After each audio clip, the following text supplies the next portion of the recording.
Welcome friends, I hope you are doing well. So आज हमने क्या स्टार्ट करना है। आज हमने ये आपकी जो न्यू बुक है, सिंटैक्स बुक जो न्यू है, जो कि आप परेशान हो रहे हैं कि हम कहाँ से कवर करेंगे, तो मैंने जो है स्टार्ट करवा दिया है। सेल स्ट्रक्चर एंड फंक्शन को डिस्कस करेंगे। चैप्टर 3 है फर्स्ट ईयर बायोलॉजी, ठीक है, न्यू सिंटैक्स बुक। सो सबसे पहले हम देखेंगे इसका इंट्रोडक्शन, ठीक है। इंट्रोडक्शन को अगर हम देखेंगे तो हम क्या पढ़ेंगे, वी आर स्टडिंग सेल्स। हम क्या पढ़ेंगे, सेल्स को पढ़ेंगे। जाहिर सी बात है, क्या chapter cell structure and function है, तो सेल को पढ़ेंगे, ठीक है, फ्रॉम आवर अर्ली क्लासेस। और इसको हम पढ़ते हुए आ रहे हैं यार, इसको हम पढ़ते हुए आ रहे हैं अर्ली क्लासेस से। Know that it is the basic structure and functional unit of all living organism. आपको ये पता है कि ये क्या है, cell basic structure and functional unit है ऑफ लिविंग ऑर्गेनिजम्स का। एज अ स्टूडेंट के तौर पे ऑफ द बायोलॉजी के स्टूडेंट के तौर पे वी मस्ट स्टडी, आपको ज़रूर स्टडी करना होगा सेल को। जाहिर सी बात है, cell is the structure and functional unit of life. ये आप अर्ली क्लासेस से पढ़ते हुए आ रहे हैं, ठीक है। So for this study we must know about the technique of its studies. तो जाहिर सी बात है, जब आप एक बायोलॉजी के स्टूडेंट हैं तो आपको मस्ट है कि आप स्टडी करेंगे सेल के बारे में। तो सेल को आप किस तरह से स्टडी करेंगे हैं, आप क्या करेंगे, आप उन टेक्निक को देखेंगे जो कि जिसके ज़रिए आप क्या कर सके, सेल को स्टडी कर सके। For this study mean cell की स्टडी वी मस्ट नो, आप जानना चाहेंगे अबाउट द टेक्निक, उन टेक्निक के बारे में जिसके ज़रिए आप आसानी सेल को स्टडी कर पाए of its studies, because it is a microscopic structure, ठीक है। क्योंकि ये एक माइक्रोस्कोपिक स्ट्रक्चर है तो आपको टेक्निक के थ्रू इसको स्टडी करना पड़ेगा, ठीक है। माइक्रोस्कोपिक मीन जो माइक्रोस्कोप से विजिबल हो, नॉट नेकेड आई, ठीक है। The isolation, magnification and other basic needs should understand clearly before this study। अब क्या होगा, सेल को स्टडी करने से पहले आपने क्या आइसोलेशन को स्टडी करना होगा, मैग्निफिकेशन क्या होती है, और दूसरी बेसिक जो नीड्स है, ठीक है, सेल को स्टडी करने के लिए उन सब के बारे में आपको पता होना चाहिए। So technique use in cell biology क्या है, to study cell and its organelle and function following procedure are required. ये प्रोसीजर रिक्वायर्ड होंगे to study this cell. First क्या है, cell fractionation, centrifugation and sedimentation, ठीक है। सेकंड क्या है, डिफरेंशियल स्टेनिंग। ये सब डिटेल में जो है यहाँ पे दिया हुआ है, मैं आपको एक एक करके स्टडी करवाऊँगी। अभी मैं आपको नाम बता रही हूँ, micro dissection, chromatography, electrophoresis, spectrophotometry, tissue culture, microscopy, measurement of cell and their organelle size, ठीक है। उसके बाद आपने सेल की मेजरमेंट और उसके ऑर्गेनल के साइज़ को देखना होगा। सो फर्स्ट क्या है, सेल फ्रैक्शनेशन, ये देखेंगे ना, जैसे हमने इंट्रोडक्शन पहले आपको ये इसके बारे में पता होना चाहिए। तो सेल फ्रैक्शनेशन क्या है, isolation of cellular component. What is cell fractionation, isolation किसकी, सेलुलर कंपोनेंट की, टू डिटरमाइन देयर स्ट्रक्चर, ठीक है, and chemical composition is called cell fractionation. Cell fractionation क्या है कि जो सेल के अंदर कंपोनेंट है, जो ऑर्गेनल है, ठीक है, उसकी आइसोलेशन करना और उसके स्ट्रक्चर के बारे में डिटरमाइन करना कि भाई उसका स्ट्रक्चर क्या है, ठीक है, उसकी केमिकल कॉम्पोजिशन क्या है, किस चीज़ से बना है। कंपोजिशन मतलब किस चीज़ों से बना है, कंपोज मीन कंपोज से कंपोजिशन निकला है ना, मतलब वो किस चीज़ से कंपोज हुआ है, क्या केमिकल कंपोजिशन है उसकी, ठीक है, उसको हम सेल फ्रैक्शनेशन कहते हैं। तो ये आपको पता होना चाहिए, एमसीक्यूज में भी आ सकता है कि isolation of cellular component determine their structure and chemical composition is called cell fractionation. It is a combination of various procedure. अच्छा, ये जो सेल फ्रैक्शनेशन है ना, ये कॉम्बिनेशन है वेरियस प्रोसीजर्स का, ठीक है, to separate cell organelle. Various procedure है किसका, कि हम सेपरेट करें, सेल के अंदर डिफरेंट ऑर्गेनल्स होते हैं ना, mitochondria, Golgi apparatus, endoplasmic reticulum etcetera, ठीक है, उन सब को सेपरेट करना वो हम इसमें देखेंगे। ऑन दी बेसिस, किसकी बेस पे यार, जब हम किसी चीज़ को कर रहे हैं, किसी चीज़ को अलग कर रहे हैं, तो किसी चीज़ की बेस पे कर रहे होंगे ना, तो किसकी बेस पे कर रहे हैं, on the basis of size, उसके साइज़ की बेस पे, एंड डेंसिटी की बेस पे। ये आपको पता होना चाहिए, किसकी बेस पे, साइज एंड डेंसिटी के बेस पे। It consist of 2 step. इसके अंदर 2 स्टेप्स होते हैं। कौन से होते हैं, होमोजेनाइजेशन एंड सेडिमेंटेशन, ठीक है, ये भी आपको पता होना चाहिए कि सेल फ्रैक्शनराइज की डेफिनेशन क्या है, जो कि मैंने 2-3 दफ़ा इस वीडियो में बता दी है। ठीक है, और ये कॉम्बिनेशन है किस चीज़ का, वेरियस प्रोसीजर होते हैं। ये जो सेल फ्रैक्शनेशन जो है ना, इसमें वेरियस प्रोसीजर होते हैं, जिसमें हम सेल ऑर्गेनेल को क्या करते हैं, सेपरेट करते हैं किसकी बेस पे, साइज और डेंसिटी के बेस पे। इट कंसिस्ट ऑफ 2 टाइप, कौन सी है, होमोजेनाइजेशन एंड सेडिमेंटेशन। इसको हम डिटेल में देखेंगे। अच्छा, मैं जिस तरह से समझा रही हूँ ना और बार बार रिपीट कर रही हूँ, ये एंट्री टेस्ट वाले भी के लिए बहुत हेल्पफुल है, क्योंकि MCQs ऐसे ही आते हैं। आप लोग रीडिंग करते हैं, आप लोग के सर से गुजर जाता है कि आप लोग एक दफ़ा पढ़ के जान छुड़ाते हैं। मैं उस चीज़ को 2-3 दफ़ा रिपीट करती हूँ। एक तो आपके नोट्स प्रिपेयर होंगे, फर्स्ट ईयर बच्चे यही लिख कर आएंगे। ठीक है, और दूसरा एंट्री टेस्ट वालों के लिए भी आसानी होगी। तो दोनों टाइप के स्टूडेंट जो है इसको देख सकते हैं। ठीक है, होमोजेनाइजेशन क्या है, it is the first step. ये क्या है, फर्स्ट स्टेप है, जाहिर सी बात है, फर्स्ट स्टेप तो यही है किसका, सेल फ्रैक्शनेशन का। ये भी MCQ आ सकता है, first step is the cell fractionation is homogenization. ठीक है, where large number of similar type of cell breaks. इसमें क्या होता है, जहाँ पे large number of similar type of cell break in an ice called suitable medium. ठीक है, with proper pH and ionic composition. इसमें क्या होता है, ये जो होमोजेनाइजेशन है, इसमें जो सिमिलर सेल्स होते हैं ना, सिमिलर टाइप्स के सेल्स, उनको क्या किया जाता है, उनको ब्रेक किया जाता है। किसके अंदर, एक मीडियम होता है। कौन सा मीडियम होता है वो, आइस कोल्ड मीडियम के अंदर इस सिमिलर टाइप ऑफ सेल्स को ब्रेक किया जाता है। और उस मीडियम का क्या होती है, प्रॉपर pH होती है और आयोनिक कंपोजिशन होती है। वो जो आइस कोल्ड मीडियम होता है ना, जिसके अंदर आप सिमिलर टाइप सेल्स को ब्रेक करेंगे, उसकी प्रॉपर pH और आयोनिक कंपोजिशन आपने रखनी होगी। ठीक है, ताकि आपको पता चल सके। These cells are place in homogenizer, और फिर इसको आपने क्या कर देना है, होमोजेनाइजर कर देना है। होमोजेनाइजर मतलब मोर्टर कर देना है, एंड पेस्टल। ठीक है, for plant cell and enzyme pectinase is also need in medium to separate cells by digesting middle lamella। अच्छा, अब ये क्या कह रहे हैं कि प्लांट सेल्स की, अगर फॉर एग्जांपल आपने जो सेल लिया है स्टडी करने के लिए, अगर वो प्लांट सेल है तो उसमें एक एंजाइम होगा, कौन सा, पेक्टिनेस। आप इसको यूज़ करेंगे जब प्लांट सेल के लिए, आप एक एंजाइम को यूज़ करेंगे। पेक्टिनेस इज ऑल्सो यूज़ किस में यूज़ करेंगे, इन मीडियम, वो मीडियम जिसमें आप ब्रेक करते हैं सेल्स को। ठीक है, टू सेपरेट करने के लिए सेल को बाय डाइजेस्टिंग मिडिल लेमिला। ठीक है, अब ये देखें, ये आपको दिया हुआ है, ये पूरा प्रोसेस दिया हुआ है। ये तो आप सेल के, ये जब मैं पूरा पढ़ा दूँ तभी आप बता सकेंगे कि ये टिश्यू सेल्स है, ये होमोजेनाइजेशन हो रही है। ठीक है, ये होमोजिनेट हो रहा है 800 ग्राम और 10 मिनट। ठीक है, इसको किया हमने, और ये सुपरनेटेड और पेटल। अभी आप ये पढ़ेंगे तो आपको समझ आएगा। अभी हम ये दूसरा, इसका जो सेकंड है ना, सेडिमेंटेशन, तब आप ये डायग्राम समझ पाएंगे। ठीक है, तो पहले मैं वो पढ़ा दूँ।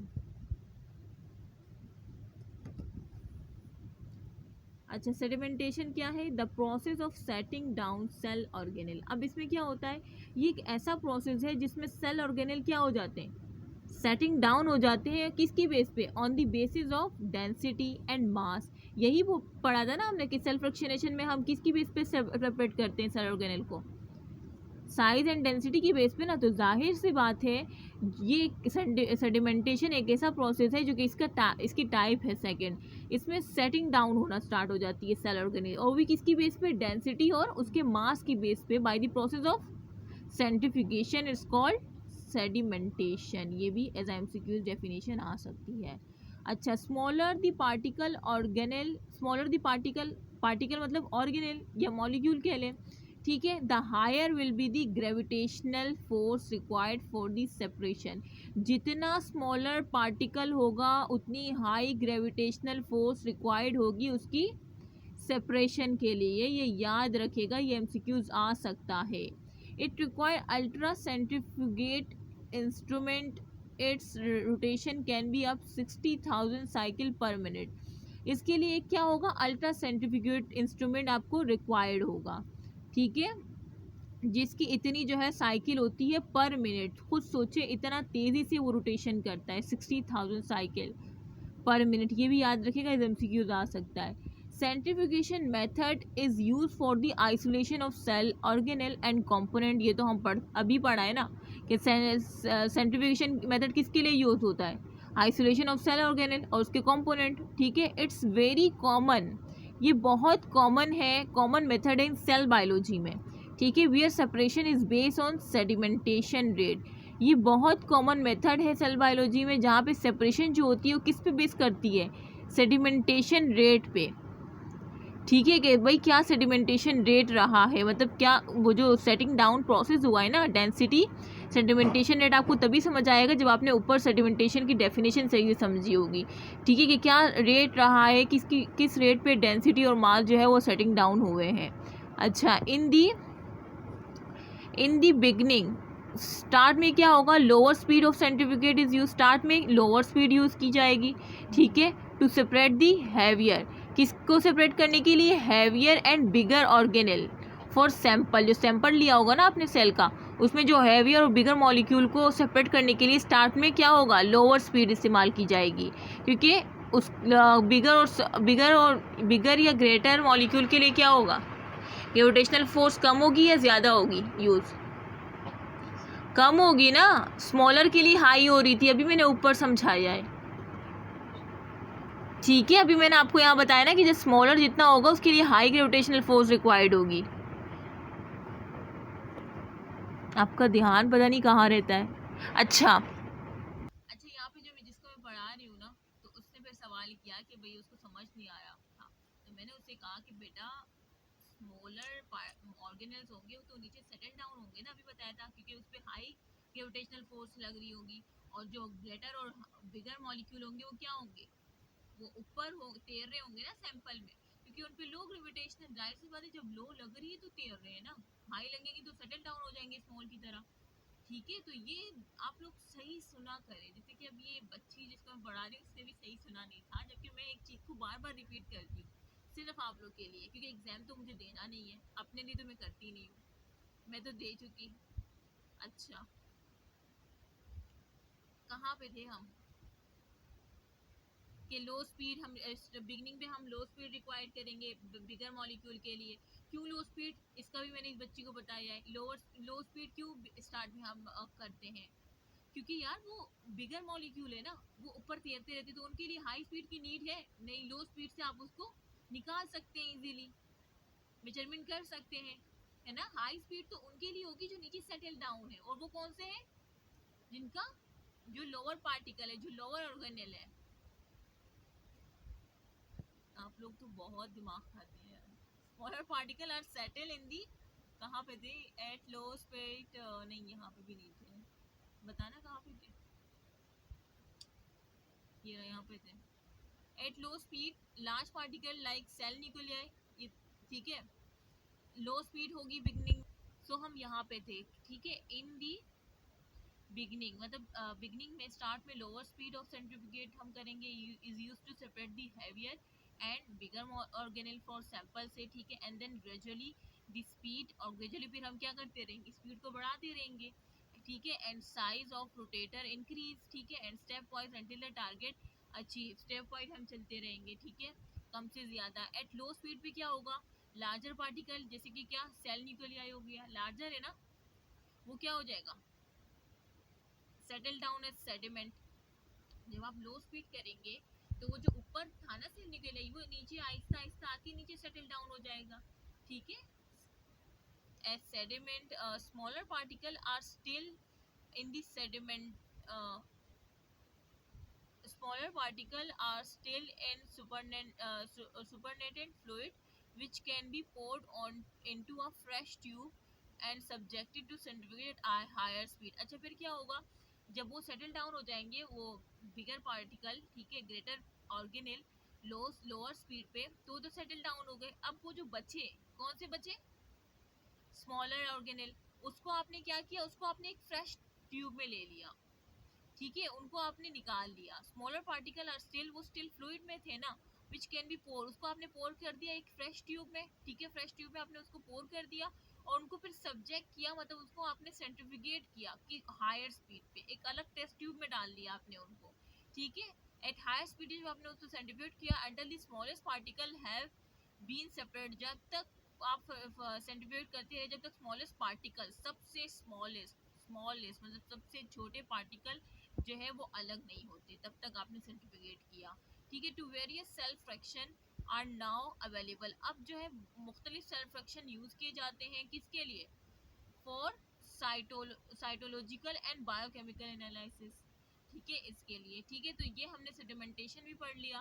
ठीक है, जो कि सेकंड टाइप थी सेल फ्रैक्शनेशन की।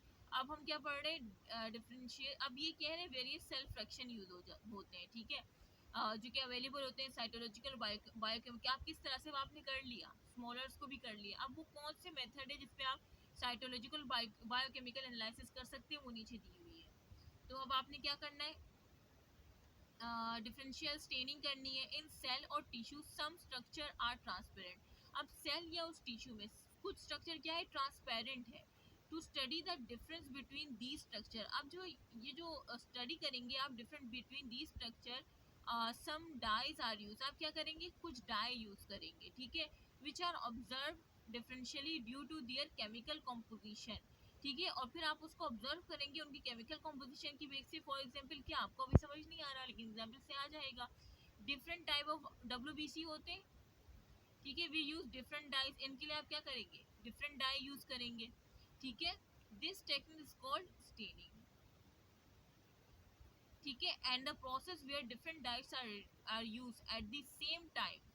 जो प्रोसेस होता है जिसमें डिफरेंट डाई आप यूज करते हैं सेम टाइम पे। ठीक है, टू डिस्टिंग्विश, किसके लिए? डिस्टिंग्विश करने के लिए, देम फ्रॉम वन अनदर, एक दूसरे से। ठीक है, उसको कहते हैं differential staining. What is differential staining? यहाँ पे जो बच्ची है वो शायद गूंगी है वो। ठीक है, तो बच्ची ने सही आंसर बता दिया है। और अब आगे चलते हैं। आप लोग भी, मैं उम्मीद करती हूँ आप लोग को सुन तो नहीं सकती लेकिन उम्मीद करती हूँ कि आपने भी सही बता दिया होगा।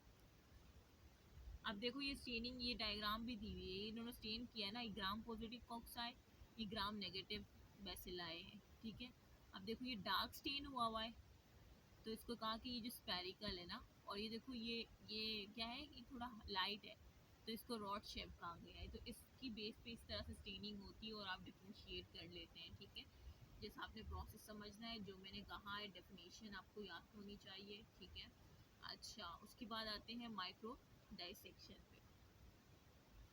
ठीक है, अभी तक आपने क्या पढ़ लिया है? इसमें आपने ये दो पढ़ लिया, अब आप तीसरा पढ़ने जा रहे हैं।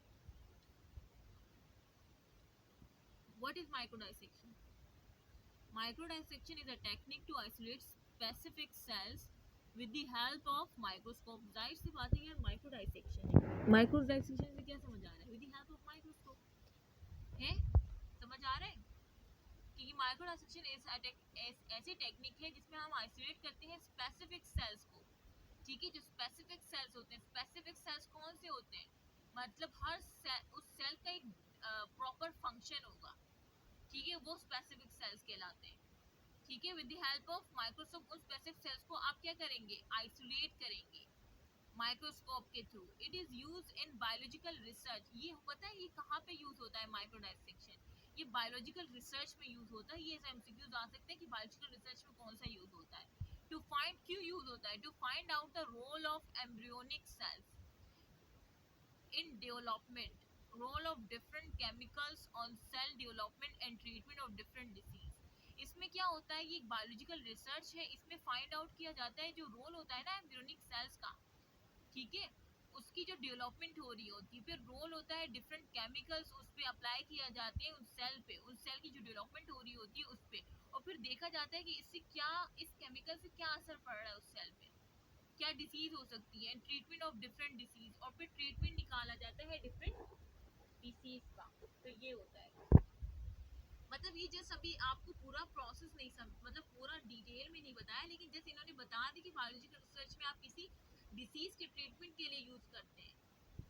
ठीक है, अच्छा बस आपको इतना पता होना चाहिए। सो it is a collection of different technique. और फिर क्या समझ आया? अब ये सिर्फ दो लाइनें में आपको एक्सप्लेन किया, ये एक कलेक्शन है यार, आपको इतना डिटेल में नहीं पढ़ना। So it is a collection of different technique where a microscope is used. जहाँ पे बस माइक्रोस्कोप यूज होता है, ये याद रखना। और बायोलॉजिकल रिसर्च में यूज होता है, और ट्रीटमेंट और डिसीज के लिए यूज होता है। जो नोट्स बना रहे हैं वो लिख लें। ठीक है, यूज ड्यूरिंग स्टडीज। आगे अब टिश्यू कल्चर पे आ जाते हैं, जो कि हमारा फोर्थ, फिफ्थ है। इन्होंने ठीक है। अच्छा, tissue culture, it is a technique of cloning. Tissue culture क्या है? ये टेक्निक है क्लोनिंग की, वियर सेल और टिश्यू और एन ऑर्गन, जहाँ पे सेल हो गए या टिश्यू के लिए, सेल मिलकर टिश्यू बनाते हैं, टिश्यू मिलकर ऑर्गन बनाते हैं, ठीक है। वो क्या करते हैं? ग्रो करते हैं ऑन आर्टिफिशियल मीडियम। एक मीडियम होता है आर्टिफिशियल, मतलब जो बनाया गया हो आर्टिफिशियली। नेचुरली होता है, एक आर्टिफिशियली होता है। नेचुरली कुदरती, आर्टिफिशियल जो बनाया गया है, एक आर्टिफिशियल मीडियम, ठीक है। उसमें क्या करते हैं? उसके अंदर ग्रो होती है किसकी? ये टेक्निक है क्लोनिंग की, जहाँ पे क्या होते हैं? सेल, टिश्यू और ऑर्गन जो है वो क्या होते हैं? ग्रो करते हैं आर्टिफिशियल मीडियम में। और ये किस में होता है? ये artificial medium in a test tube, एक टेस्ट ट्यूब में होता है। या आप क्या कह लें? पेट्री डिश के, पेट्री डिश कह लें। ये पेट्री डिश आप देखेंगे, आपने शायद देखी भी होगी, 9 पे पेट्री डिश दिखाते हैं, व्हाइट कलर की होती है, राउंडेड सी, देखी होगी, ठीक है। उसके अंदर एक आर्टिफिशियल मीडियम डालते हैं, उसके अंदर जो है सेल्स और टिश्यू की क्या करते हैं? उनको ग्रो करवाते हैं। It was a first started from plant. और ये टिश्यू कल्चर सबसे पहले कहाँ पे? ये टेक्निक है क्लोनिंग की, ये याद रखना, एमसीक्यूज में आ जाता है। अच्छा, इट वाज फर्स्ट स्टार्टेड, ये स्टार्ट की गई सबसे पहले कहाँ पे? किससे? फ्रॉम प्लांट सेल, ये भी पता होना चाहिए, ठीक है, एमसीक्यूज में आ सकता है। सबसे पहले कहाँ से स्टार्ट की थी? प्लांट सेल से। बिकॉज क्योंकि plant cells are totipotent, totally potential, ठीक है। टोटीपोटेंट टोटली पोटेंशियल होती है, ठीक है। Each cell has complete genetic potential to grow in a plant. मतलब हर सेल के पास कंप्लीट जेनेटिक पोटेंशियल होता है कि वो क्या करे? ग्रो करे एक प्लांट भी। इस वजह से प्लांट का सेल्स को यूज किया गया था, ठीक है। अच्छा, किसने किया था ये? सर्वर ग्रियो कंप्लीट कैरोट प्लांट लिया था, ये पता होना चाहिए। कौन सा प्लांट लिया था? कैरोट प्लांट लिया था। फ्रॉम अ टाइनी पीस, उसका जो from a tiny piece of phloem on a medium, जो टाइनी पीस था ना किसका? फ्लोएम का, उसको क्या कर दिया था? मीडियम में रखा था, और कंटेनिंग शुगर, उस मीडियम में क्या किया था? किस तरह से बनाया था वो medium? Artificial medium. Sugar, minerals and vitamin ये थे उसमें, और उसके अंदर ये फ्लोएम जो टाइनी पीस है फ्लोएम का, जो कि कैरोट प्लांट का एक पीस है टाइनी, ठीक है, उस मीडियम में रख दिया था। वो मीडियम किसका था? शुगर, मिनरल और विटामिन का। विद दीज ही एबल, और इससे इसने ये काबिल हुआ, ही एबल एडिड। अच्छा, तो हम कहाँ पे देखिए? With these he also added coconut, और इसी मीडियम में जिसमें शुगर और मिनरल और विटामिन थे, इसी के अंदर इसने क्या ऐड किया? कोकोनट मिल्क ऐड किया। कोकोनट मिल्क क्या कंटेन करता है? प्लांट हार्मोन, ठीक है। इसको भी इसने ऐड कर दिया। जाहिर सी बात है, प्लांट से लिया है तो प्लांट हार्मोन की तो नीड होगी, तो उसके लिए क्या ये ऐड किया था? Coconut milk. जो बातें बता रही हूँ ना, ये सब आप जो नोट्स बना रहे हैं ना, वो लिख ले। तो जो मैं दोबारा बता रही हूँ कि कोकोनट मिल्क और ये सब, तो इसको लिख लिया करो। यही यही आएंगे एमसीक्यूज, और आपसे टेक्निक नहीं पूछेंगे कि आगे परफॉर्म कर लो, ठीक है। यही एमसीक्यूज आएंगे। दी सेल बिगन, और फिर क्या होगा? वो सेल बिगन होगा, ठीक है, डिवाइडिंग स्टार्ट होगी। दे प्रोड्यूस और दे प्रोड्यूस अ कैलस, एक कैलस प्रोड्यूस करेगा। कैलस क्या है? एक अनडिफरेंशिएटेड ग्रुप ऑफ सेल है। मतलब एक कैलस उसने प्रोड्यूस किया, जो कि टाइनी पीस था फ्लोएम का, जब उस मीडियम में रखा, और उसमें क्या क्या डाला गया था मैं बता चुकी हूँ। और फिर वो क्या हुआ? जब ग्रो हुआ, क्या ग्रो हुआ? प्रोड्यूस क्या हुआ? कैलस। और ये कैलस क्या है? ये एमसीक्यूज में आ सकता है। ये क्या है? अनडिफरेंशिएटेड ग्रुप ऑफ सेल है, group of cell, not cell, group of cell, ठीक है। द कैलस डिफरेंशिएटेड लेटर, फिर वो कैलस जो पहले अनडिफरेंशिएट था, अनडिफरेंशिएटेड मतलब आप उसको डिफरेंशिएट नहीं कर सकते कि ये कौन सा सेल है, लेकिन बाद में क्या हुआ? लेटर क्या हुआ? वो कैलस डिफरेंशिएटेड हो गया। The callus differentiated later on into shoot, किसके अंदर? शूट्स के अंदर, शूट सेल्स के अंदर, रूट सेल्स के अंदर डिफरेंशिएट हो गया। Develop into a new plant, और फिर क्या हो गया? डेवलप हो गया एक न्यू प्लांट के अंदर, ठीक है। स्टार्ट में वो अनडिफरेंशिएट सेल था, लेकिन टाइम के साथ क्या हुआ? डिफरेंशिएटेड हो गए बाद में, और शूट सेल, रूट सेल, और डेवलप हो गया फाइनली क्या? A new plant. Nowadays, आजकल क्या हो रहा है? दिस टेक्निक ऑल्सो यूज, इस टेक्निक को यूज किया जा रहा है। क्लोनिंग हो रही है ना, tissue culture is a technique of cloning, ठीक है। Is also use to grow, किस चीज के ग्रो के लिए? सम टिश्यू फॉर ट्रांसप्लांटेशन, कुछ टिश्यू जो खराब हो जाते हैं उनको ग्रो करने के लिए क्लोनिंग ही की जाती है, और फिर उसको ट्रांसप्लांट किया जाता है उस बंदे में, ठीक है। तो यही कह रहे हैं कि to grow some tissue from transplantation to find abnormality in cell, और फिर हम फाइंड करते हैं कि भाई उसके अंदर क्या एब्नॉर्मलिटी है उन सेल्स के अंदर, लाइक कैंसर सेल्स हो गए, ठीक है। तो ये एमसीक्यूज में आ सकता है कि हम किस लिए यूज करते हैं, ठीक है। अच्छा ये देखें, ये आपको बताया कि ए पहले ये था, फिर बी, फिर सी में ये हुआ, फिर देखिए आखिर पहले ये अनडिफ्रेंशिएटेड थे, फिर आहिस्ता आहिस्ता वो डिफ्रेंशिएट करने लग गए, ये देखिए फिर इस तरह से आ गया, फिर वो एक कंप्लीट प्लांट में कन्वर्ट हो गया, ठीक है। तो ये उम्मीद करती हूँ कि आपको समझ आया होगा। पता है ये बहुत रफ टॉपिक है, यहाँ पे जो बच्ची भी कह रही कि मैम ये बहुत रफ था और मुझे समझ नहीं आ रहा था, लेकिन जिस तरह से मैंने समझाया, ठीक है। एक तो ये आपके पेपर के लिए फर्स्ट ईयर जो बच्चे हैं जो कि याद करते हैं, रट्टा लगाते हैं, इसका मुफ्ती अब उनको रट्टा लगाना नहीं पड़ेगा। बाकी जो इंटर टेस्ट वाले हैं उनके लिए एमसीक्यूज, और फर्स्ट ईयर वाले के भी एमसीक्यूज आते हैं, ठीक है। और यही एमसीक्यूज आते हैं, वो अभी सिर्फ तैयारी स्टार्ट कर दें ताकि एमसेट में उनको फाड़ ना होना पड़े, ठीक है। तो ये मैंने कुछ टेक्निक एक्सप्लेन कर दिया। इंशाल्लाह नेक्स्ट जो है हम इसको प्रोसीड करेंगे और इसको एंड करेंगे, और ठीक है। आई होप कि आपको ये समझ आ गया होगा। इंशाल्लाह नेक्स्ट वीडियो में हम फर्दर टॉपिक को डिस्कस करेंगे। ये कौन सा चैप्टर था? Cell structure and function, chapter थी first year biology, first year की जो बुक है new text book of cell. So I hope कि समझ आ गया। अगर आपको समझ आ गया तो लाइक करना ना भूलेगा और शेयर करना ना भूलेगा, तो जितने व्यूज़ आएंगे, जितने लाइक्स होंगे, उसी की बेस पे मैं डिसाइड कर पाऊंगी कि इसको कंटिन्यू करना चाहिए या नहीं। So I hope you will understand.